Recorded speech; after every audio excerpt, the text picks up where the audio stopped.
Welcome to the season finale of Unlock HR with the D'Souza sisters.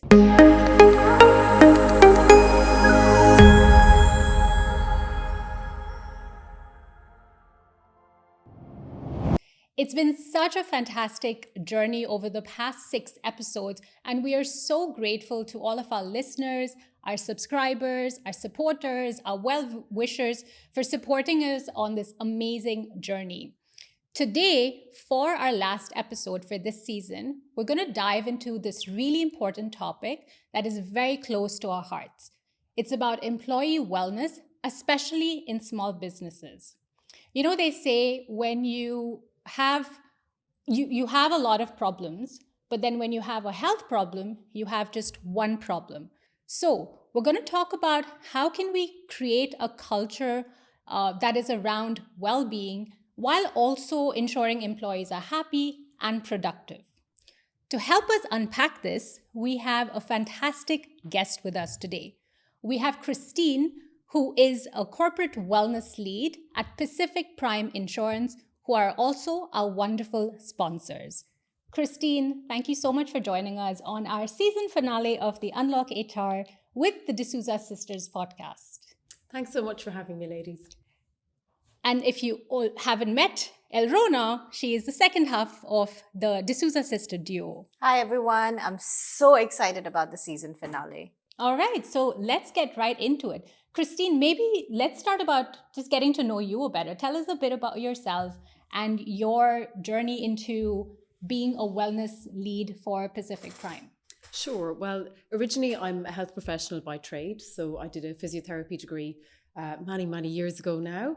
And I worked as a physiotherapist for about 17 years, mainly focusing on office and workplaces. So focusing on trying to make people healthier within their workspace. So the big focus is on what we call musculoskeletal health. So that basically means people that get back pain and neck pain in work. So my job was basically trying to find a way to prevent this in the first place. And for those people that already had back pain and neck pain, how do we improve their journey, or how do we make things easier for them so they can still go to work every day? So bit by bit within corporate health, another area opened up. We started to see areas where people need improvement with their diet, with nutrition, with exercise, with other areas, and particularly nowadays we talk lots about mental health. So then that opened up the whole piece of workplace wellness rather than just looking at the physical health by itself, really. So when I came to Dubai originally, I think, corporate well-being wasn't really a big thing. This was pre-COVID.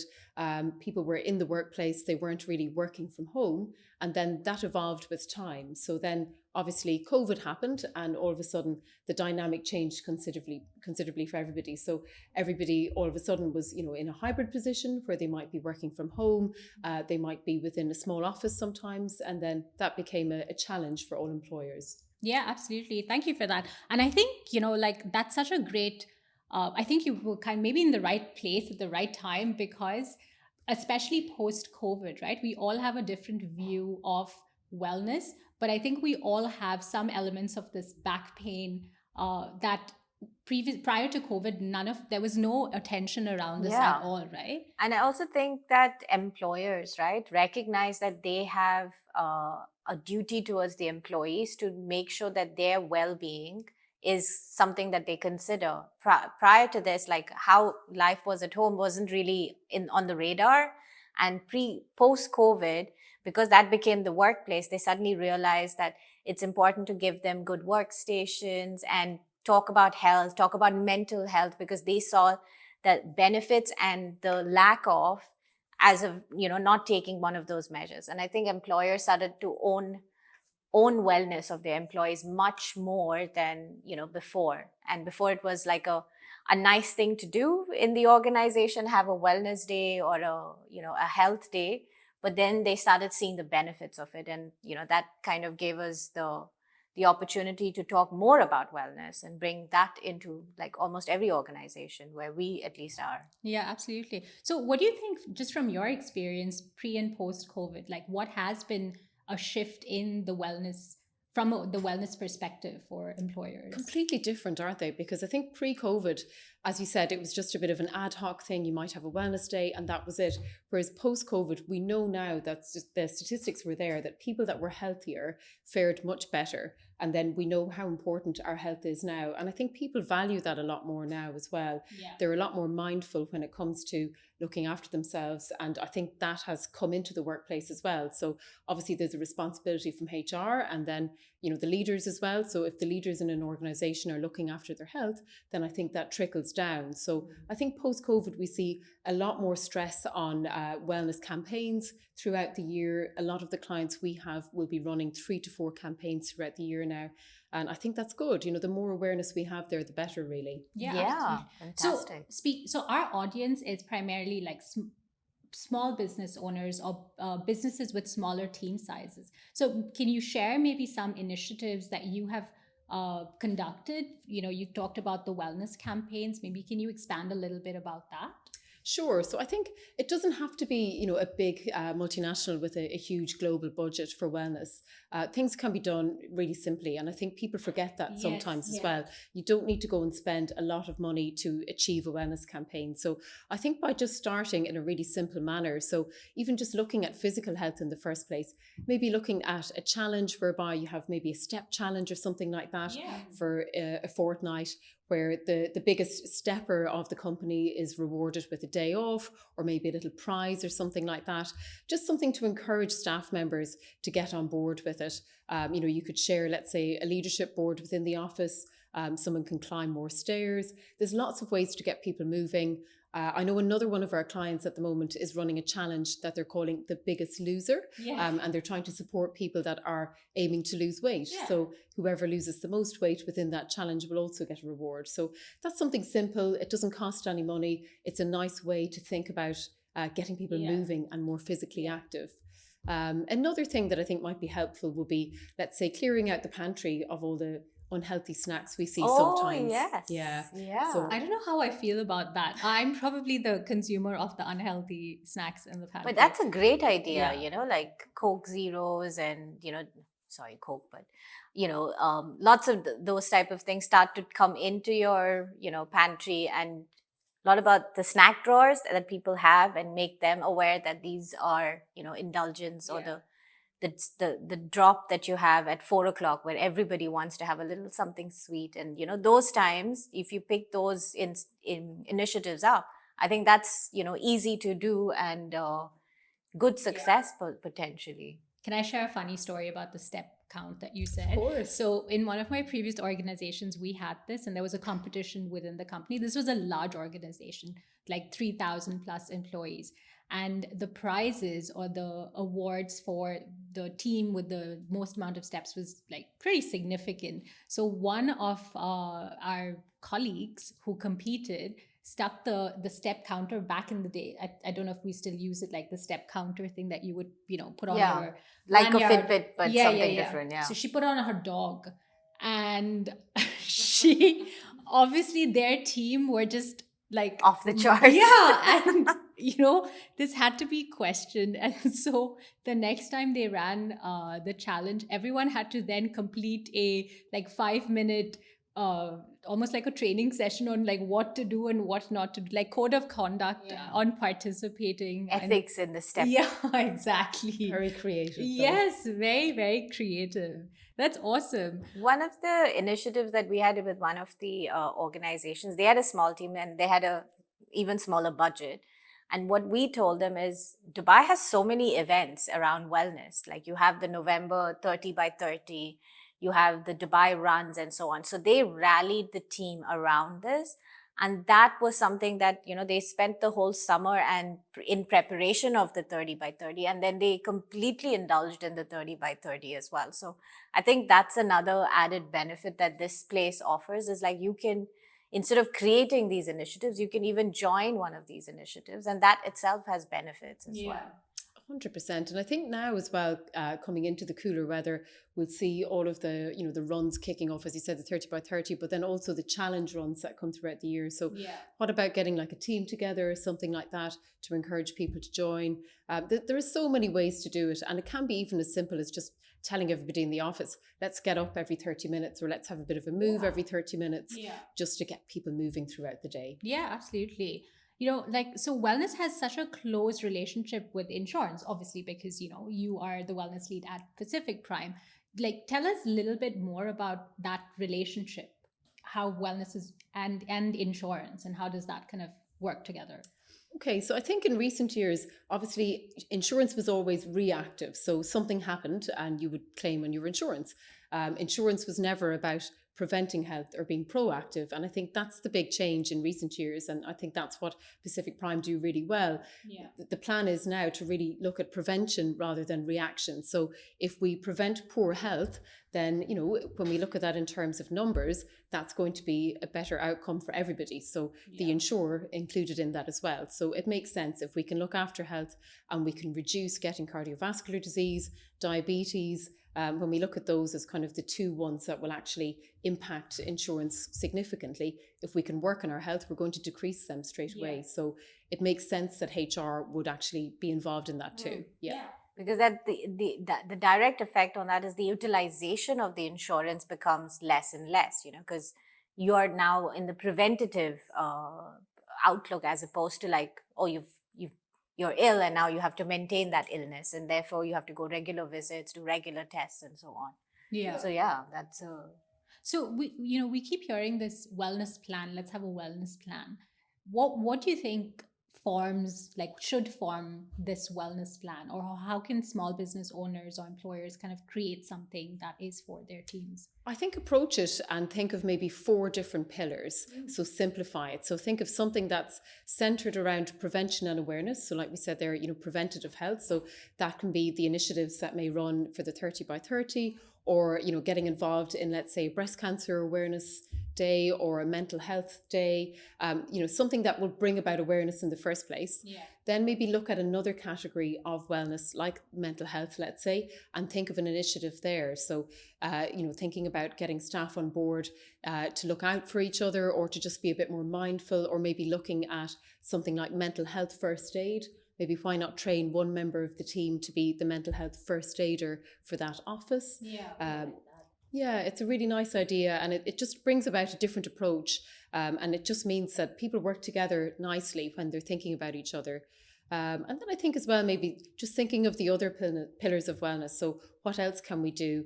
Is there a nice CSR initiative where maybe everybody together can go and do a cleanup somewhere? So just thinking of initiatives that bring the team together in the first place, but then have an impact for the greater good as well. Yeah. And this is also great how HR and insurance can work together, right? Because there's such a close relationship, and it's not two completely separate things. And insurance is not only about like, what's my medical coverage? There's so much more to it. And I think anybody who looks at insurance as their partner in this journey is going to benefit more. And when you have, well-established brokerage firms like Pacific Prime and things who give you that extra assistance when it comes to claims and stuff, they're the same people now. I've seen so many, like I get a lot of the well-being webinar invitations, and there is such a variety that as HR, we don't have the bandwidth to necessarily think of all of that.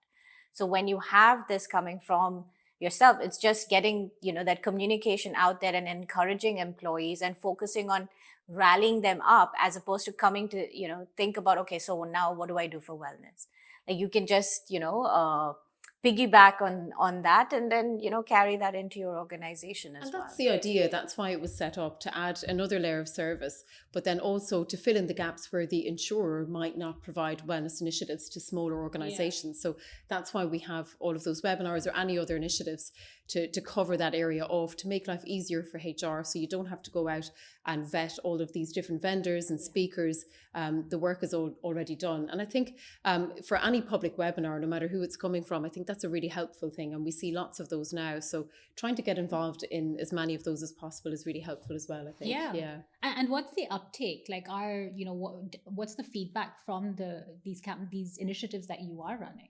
It's high. As we were saying just a few moments ago, we had a webinar during the week that we had 60 members on it, which was quite high. That was just for one company.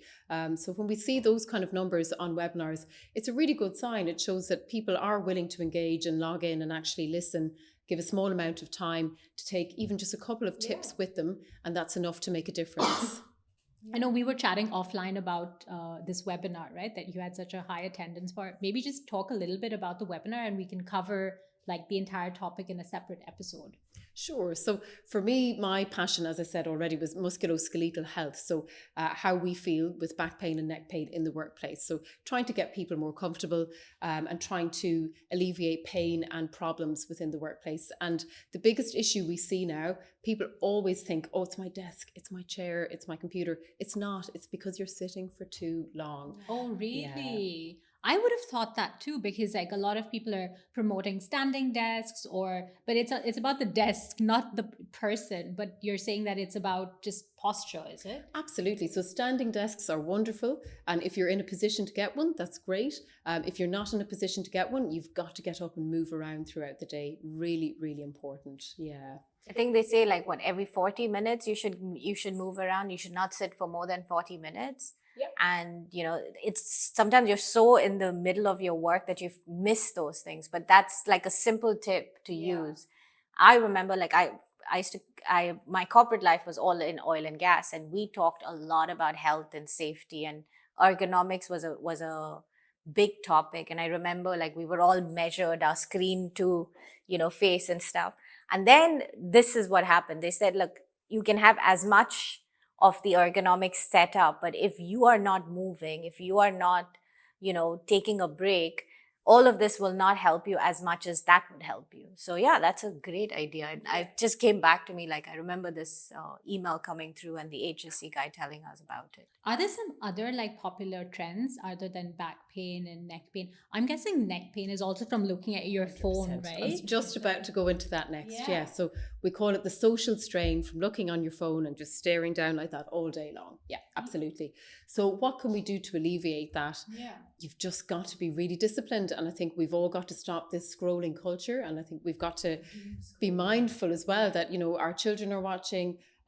We didn't grow up like that, but they're going to grow up like that now. So they're going to think it's normal just to have your head bowed down all day long looking at a phone. So yes, there's considerable issues with that. And interestingly enough, the weight of the head is like a bowling ball. Really? Yes. Hard to believe, isn't it? Yeah. So every time we drop our heads and allow that movement to fall forwards, we're making it so much more difficult for our bodies to hold up that bowling ball. Yeah. Oh my God, that is so true. Actually, I'm trying to like weigh my head. How?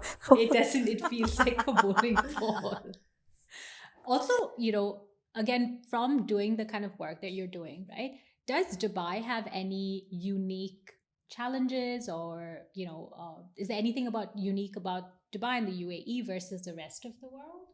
Yeah, I think it's a multicultural place, isn't it? So everybody comes with their own beliefs around health, fitness, food, and what we all believe is right for us. So I think trying to be sensitive to everybody's culture and trying to meet in the middle to still initiate change is probably a USP for Dubai for sure.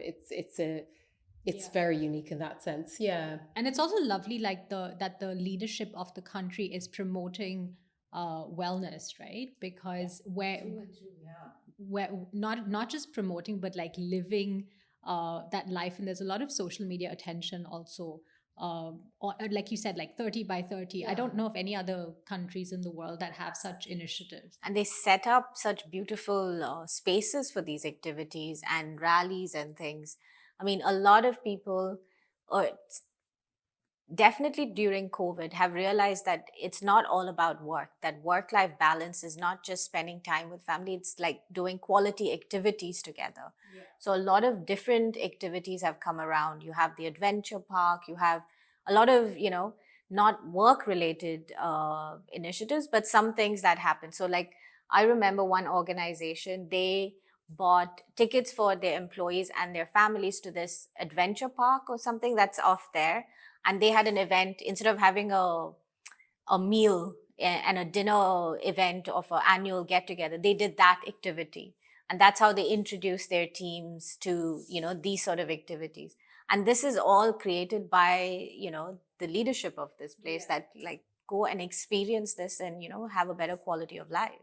I'm wondering now, like again from an insurance perspective, right? Do you know, or are there any stats or around businesses or companies that have invested in wellness and then that has resulted in like reduced insurance spend? That's the golden ticket question, isn't it? Because if anybody can solve that, then life is much easier for HR overnight, isn't it? It's a very, very difficult one to see that directly, because that ROI could be impacted by, let's say, somebody has a cancer case, and then then it's thrown out completely. So it's very, very difficult to measure that. But I think what we do see is more and more participation year on year. So if we're seeing more and more people in these companies actually investing in these campaigns, that's enough of an ROI, I think, for us. So it might not be numerical, but then at least we know people are enjoying the initiatives. HR are really on board. It's become part of the culture all of a sudden. And that's the best ROI of all, really. Yeah. And I think that from an HR perspective, like the ROI on that in terms of productivity, reduce sickness days and things like that. So there's an impact directly there. There's a direct cost benefit from wellness. As you mentioned, the drop in sickness absence, the drop in utilization. Even if you had this situation with somebody having cancer, but you had everybody maximizing their visits to the org, it would have a bigger impact on the utilization. Therefore, the next premium would have an impact of it. It might not reduce because you've had these wellness, but it won't drastically increase either. Because employees are using less of it. But other than sickness, I think general productivity goes up. There's less conflict between employees, because it's not a high stress environment anymore. But there's other ways to help with this, coping with the stress. So that conflict goes down, grievances go down. So there is a lot of benefits when you introduce such things, and there's better teamwork, especially interdepartmental teamwork, because now you're mixing with each other in a totally different atmosphere and a different reason, and the camaraderie grows, and that definitely the bottom line does help. And you build these unique relationships. So if you have a challenge, you can just pick up the phone or contact somebody else. More people. Even like I'm talking about, there was an organization of like 30 people that had departments and things, and they were having a lot of interdepartmental issues. And when we did an employee engagement survey, they felt like they were on their own and nobody was helping them. Like each department lived in a silo almost. And how did we have to like figure a way to make them work together is to create these sort of initiatives. And we saw that gradually there was an improvement. It didn't like solve the problem instantly, obviously, but you could see that there were different relationships being built, and there were different outcomes also that were being seen, because the owner was like, oh, these two used to never talk to each other. Now I can see them, sharing a drink or something at the coffee. So that's, that if you notice it, you're seeing some changes. Yeah, I think that's really like that's such a great takeaway, right? We think of all of these things individually, like wellness, HR, or team building, and I think there's like such a like close integration there. You can use wellness initiatives as team building initiatives that eventually have you have a productive workforce and has a direct impact on the bottom line. It's safe to say a healthy workforce is a productive workforce. There's one very funny thing happened with one of the bosses. They had a sound healing session, and it was something to do, like it was, they all felt like they slept through this session or something. The next day, this employee came and said, what happened to this line manager, because he's so nice suddenly. And the line manager said separately, like, I had the best sleep ever.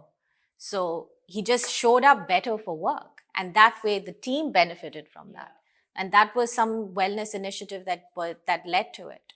So suddenly, like, you see different outcomes coming from these initiatives. Yeah. Awesome. Christine, is there anything else that we can touch on to help the audience in terms of wellness for their small businesses or small teams that we haven't already talked about? I think keeping the approach simple and just breaking it down to those pillars that we discussed already. And I think don't overcomplicate it. Yeah. Bringing in too many different speakers or setting up too many initiatives, people often get wellness fatigue if there's too many things going on. So I think aim for something maybe once a quarter. That's more than enough. Even though that might only seem like, oh, it's only 4 things a year, that's enough. Because by the time you get people on board it and actually get the initiative rolled out and create a bit of hype around it, that takes some time. So I think keeping it simple, aim for 4 times a year, encourage people as much as possible. They would be my main key points, really. Awesome. Well, thank you so much, Christine. And believe it or not, that's a wrap on our grand finale for season 1. Again, we're so grateful. Thank you, Christine. And thank you, Pacific Prime Insurance, for helping us bring all of these episodes to you. We really hope that today's conversation has inspired you and you can take some insights from this that you can apply directly into your business. We're so grateful for all of your support. And we already have really exciting plans for season 2. So if you haven't already, don't forget to hit that like, share, subscribe button so you know when we launch season 2 in 2025. Until then, thank you. Ciao. As we wrap up today's episode, we want to extend a huge thank you to our sponsor, Pacific Prime Insurance Brokers. With 19 offices globally, Pacific Prime are an award-winning, trusted insurance partner for businesses and individuals requiring any type of insurance solution. They specialize in providing unbiased and reliable insurance advice to simplify your process of finding the right insurance solutions for your business and your employees. So whether you need comprehensive medical coverage or any other insurance solution, their 150-member team in Dubai alone are always ready to assist you. You can check the show notes below for a link to their website and a dedicated email address just for you to reach out to them.